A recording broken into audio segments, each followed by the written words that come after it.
Bonsoir à tous, bienvenue dans le Journal de l'Afrique. Voici les titres. Au Cameroun, de violents heurts auraient fait au moins 3 morts selon des opposants à Bamenda, fief de l'opposition anglophone. Les affrontements entre jeunes et forces de l'ordre ont éclaté en marge d'une grève d'enseignants anglophones lundi et mardi. Un calme précaire règne dans la ville ce mercredi. L'enseignement du français en chute libre à Madagascar, la grande île qui accueille dès samedi le sommet de la francophonie. Reportage en zone rurale dans le sud-ouest de Madagascar où il n'y a ni livres ni enseignants qualifiés faute de moyens. Des projets pilotes sont lancés pour y faire face. Et puis l'invité du Journal de l'Afrique, Jean Ping, leader de l'opposition gabonaise, candidat malheureux à la présidentielle mais qui conteste toujours la victoire d'Ali Bongo. Jean Ping, en tournée en Europe, aux États-Unis, nous dira quels sont ses projets pour son pays. Le retour des tensions entre anglophones et francophones au Cameroun. Tout est parti d'un malaise dans le secteur de l'enseignement. Dans cette région anglophone du nord-ouest du pays, la fronde a rapidement laissé la place à des revendications plus globales des anglophones qui se sentent marginalisés par Yaoundé. Nicolas Germain. La ville anglophone de Bamenda, dans le nord-ouest du Cameroun, est réputée frondeuse. Elle l'a montré lundi et mardi. Au départ, ce sont les enseignants anglophones qui protestent contre l'envoi de leurs collègues francophones dans les écoles de la région. Ils sont vite rejoints par des milliers de personnes. C'est l'une des 2 régions anglophones du pays. Certains demandent le fédéralisme, d'autres sont même séparatistes. On veut que les francophones se retirent, qu'ils quittent notre système. Nous avons les moyens d'organiser nos systèmes d'éducation et de santé. Nous voulons la liberté. Ils nous ont colonisés, nous étions leurs esclaves. Mais désormais, la lutte est plus importante qu'ils ne croient. Notre tour est venu.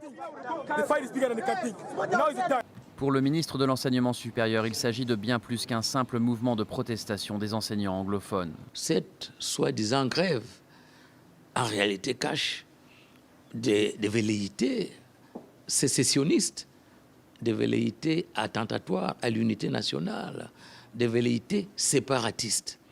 Le Cameroun est un État unitaire et ne pourrait en aucun cas tolérer la sécession.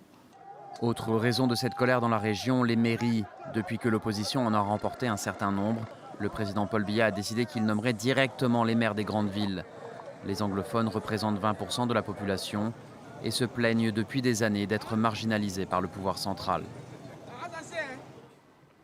On va s'intéresser à l'enseignement du français à Madagascar à l'approche de l'ouverture ce samedi du 16e sommet de la francophonie sur la grande île, en présence notamment du président français François Hollande. Dans cette ancienne colonie française, la langue de Molière est l'une des langues officielles et pourtant le niveau de français est en chute libre depuis plus de 20 ans, particulièrement en zone rurale. Gaël Borgia s'est rendu dans le sud-ouest de la grande île. Regardez son reportage.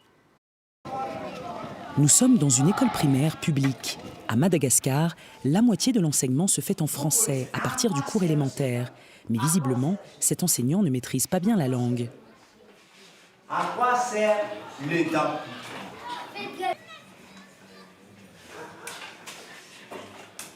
À broyer.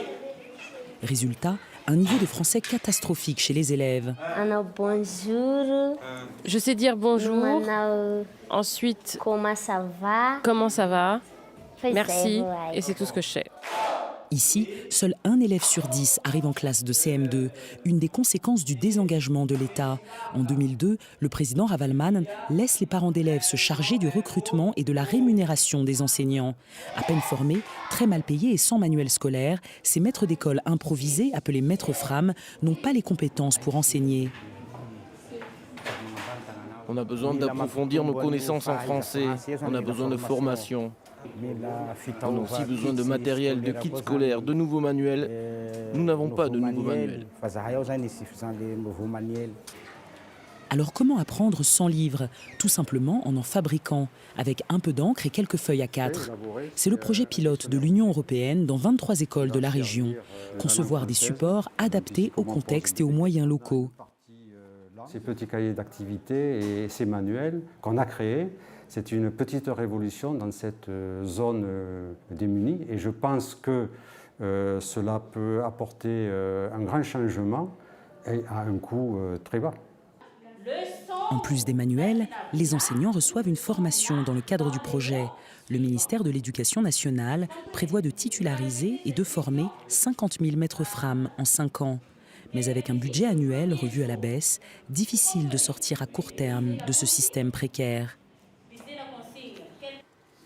La République démocratique du Congo, toujours engluée dans une crise politique liée au report de la présidentielle que refuse une grande partie de l'opposition et des mouvements citoyens qui ont lancé hier une campagne Bye Bye Kabila pour exiger le départ du chef de l'État d'ici le 19 décembre. Écoutez la réponse du président de la Ligue des jeunes du parti au pouvoir. Dès l'instant où il y a déjà une cartographie, un cheminement clair qui a été tracé par la grande partie de la classe politique pour les élections, les élucubrations, toutes les démarches tendant à créer un désordre ne valent rien. Ce que les mouvements citoyens peuvent faire, s'ils estiment qu'ils sont, plus représentatifs de la jeunesse congolaise, s'ils estiment qu'ils ont des idées qui sont adoubées par toute la population, ce qu'ils ont à faire, c'est de se préparer aux élections. Nous, le PPRD, ainsi que les autres partis de la majorité, nous préparons la jeunesse à être responsabilisée. Des propos recueillis par Thomas Nicolon à Kinshasa. 3 mois après la présidentielle au Gabon et la victoire d'Ali Bongo, l'opposition continue à faire entendre sa voix. Jean Ping, leader de l'opposition, ancien président de la Commission de l'Union africaine et candidat malheureux à la présidentielle, est notre invité ce soir. Bonsoir Jean Ping. Bonsoir Madame Simone. Alors vous êtes en tournée actuellement à travers l'Europe, mais également aux États-Unis. Vous continuez à contester la victoire d'Ali Bongo, mais est-ce que vous n'avez pas l'impression d'être lâché petit à petit par la communauté internationale? Avant de répondre à votre question, je voudrais préciser que le candidat malheureux qui n'a pas gagné les élections, c'est Ali. Et c'est moi qui ai gagné les élections. Vous le savez, le monde entier le sait. Toutes les institutions gabonaises ont annoncé, proclamé la victoire d'Ali Bongo pour le Gabon. Ali Bongo est bien le président élu. Je ne suis pas surpris de ce que c'est, mais vous savez vous-même que la réalité est tout autre. Je tenais simplement à le préciser. Donc vous continuez à contester la victoire d'Ali Bongo, mais quelle arme avez-vous? On a l'impression que la communauté internationale, qui avait été très ferme dans un premier temps, vous lâche petit à petit. Bien, c'est l'un des problèmes que nous sommes venus examiner ici sur place en Europe, à l'Union européenne, à Bruxelles et aux États-Unis. Je le répète à nouveau, tout le monde connaît les résultats. À l'intérieur comme à l'extérieur. Je viens des États-Unis, tout le monde sait que j'ai remporté les élections. Mais que la proclamation faite par le gouvernement a présenté tout à fait l'inverse. Donc c'est une situation inacceptable et nous pensions que la communauté internationale qui nous a conseillé de suivre toute une série de procédures, nous ne croyons pas à ces procédures, mais nous avons respecté les vœux de la communauté internationale. C'est maintenant à la communauté internationale de prendre ses responsabilités. Parce que c'est très important que l'on prenne les responsabilités après avoir conduit les Gabonais dans une direction que nous savions être une direction erronée. Ça veut dire quoi prendre ses responsabilités? Parce que pour parler de la France notamment, on avait entendu des propos assez fermes de François Hollande par exemple, mais on voit que petit à petit il y a eu quelques reculades, le Premier ministre notamment qui a salué la victoire d'Ali Bongo. Est-ce que vous n'avez pas l'impression que cette communauté internationale n'ira jamais plus loin que là où elle a été? C'est ce que nous déplorons par rapport à ceux qui se sont exprimés. Vous avez mentionné leur nom, nous déplorons ça. Mais nous avons été à l'Union européenne. Nous savons que le rapport de l'Union européenne sera un rapport qui dira les choses. Avec des termes diplomatiques. Pour le 7 décembre, on attend ce rapport pour le 7 décembre. Qu'est-ce que vous en attendez de ce rapport? Beaucoup. Nous avons de l'espoir par rapport à ce rapport, alors qu'Ali le craint. Et c'est pour ça qu'il diffère de plus en plus l'apparition du rapport. Alors il y a un pré-rapport de l'Union africaine très critique et qui met en doute les résultats de la présidentielle qui a été dévoilé par Radio France Internationale récemment. Quelle a été votre réaction? Ce rapport finalement n'a jamais été publié. Quelle a été votre réaction? Bon, d'abord la réaction est une réaction agréable, une surprise agréable.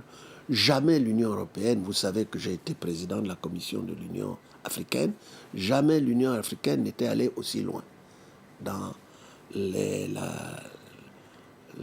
l'analyse des résultats. Donc mais finalement, ce rapport n'a jamais été publié. Oui, mais c'est connu. Publié ou pas publié, nous avons vu. Mais ça veut dire que les instances, en tout cas, n'ont pas accepté ces conclusions, en tout cas n'ont pas accepté qu'elles soient rendues publiques. Nous allons attendre, même s'ils n'acceptent pas, c'est connu. On connaît la réaction de l'Union africaine une réaction assez surprenante, en tout cas agréablement surprenante. Alors le pouvoir a proposé un dialogue, le président Ali Bongo a proposé un dialogue. Vous excluez d'y participer? Vous n'acceptez pas de rencontrer Ali Bongo? Non, je ne le rencontrerai jamais. Parce que nous avons à côté un usurpateur, quelqu'un qui triche, quelqu'un qui tue, quelqu'un qui pille, quelqu'un qui concentre tous les pouvoirs entre ses mains, les pouvoirs de l'armée, les pouvoirs de la justice et même les pouvoirs spirituels avec le vaudou et toutes les religions qui sont publiquement affichées par cette personne. Et alors, cette personne gouverne par le fer, par le feu, par le sang. Comment aller, voyez-vous, qu'on arrive à s'adresser et avoir un dialogue avec quelqu'un qui fait ce qu'il fait. Du coup, vous proposez un dialogue concurrent, en quelque sorte. Quelle forme pourrait prendre ce dialogue? Sous la houlette, vous espérez, de l'Union européenne ou d'une autre institution? Non, nous préconisons d'abord, lorsque nous serons installés au pouvoir, nous préconisons un véritable dialogue organisé par nous, qui inclura toutes les parties et qui sera la base de la fondation de la Nouvelle République, de la Seconde République, qui posera les bases d'une véritable démocratie. Juste un seul mot, on n'a plus le temps. Vous participerez aux législatives prévues le mois prochain? Nous sommes en train d'en débattre entre nous. Il y en a qui sont pour, il y en a qui sont contre. Vous êtes pour? Nous verrons ça. À la suite des débats que nous allons organiser, je pense que beaucoup penchent pour la participation à ce dialogue. Merci beaucoup à ces élections législatives. Merci beaucoup, Jean Ping, excusez-moi, d'avoir été notre invité dans le Journal de l'Afrique. Et merci à vous de l'avoir suivi. Restez sur France 24, l'info continue.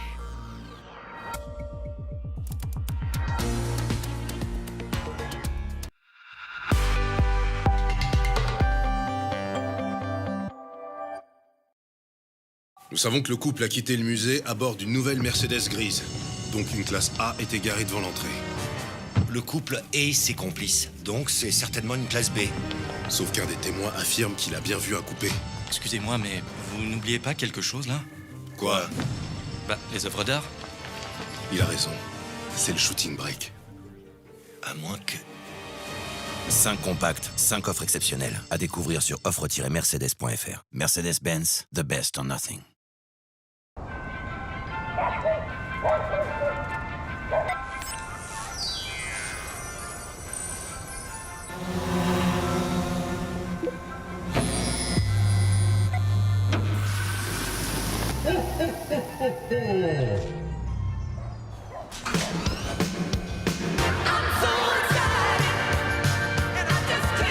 Avec les cadeaux Orange, vivez le plus big des Noëls.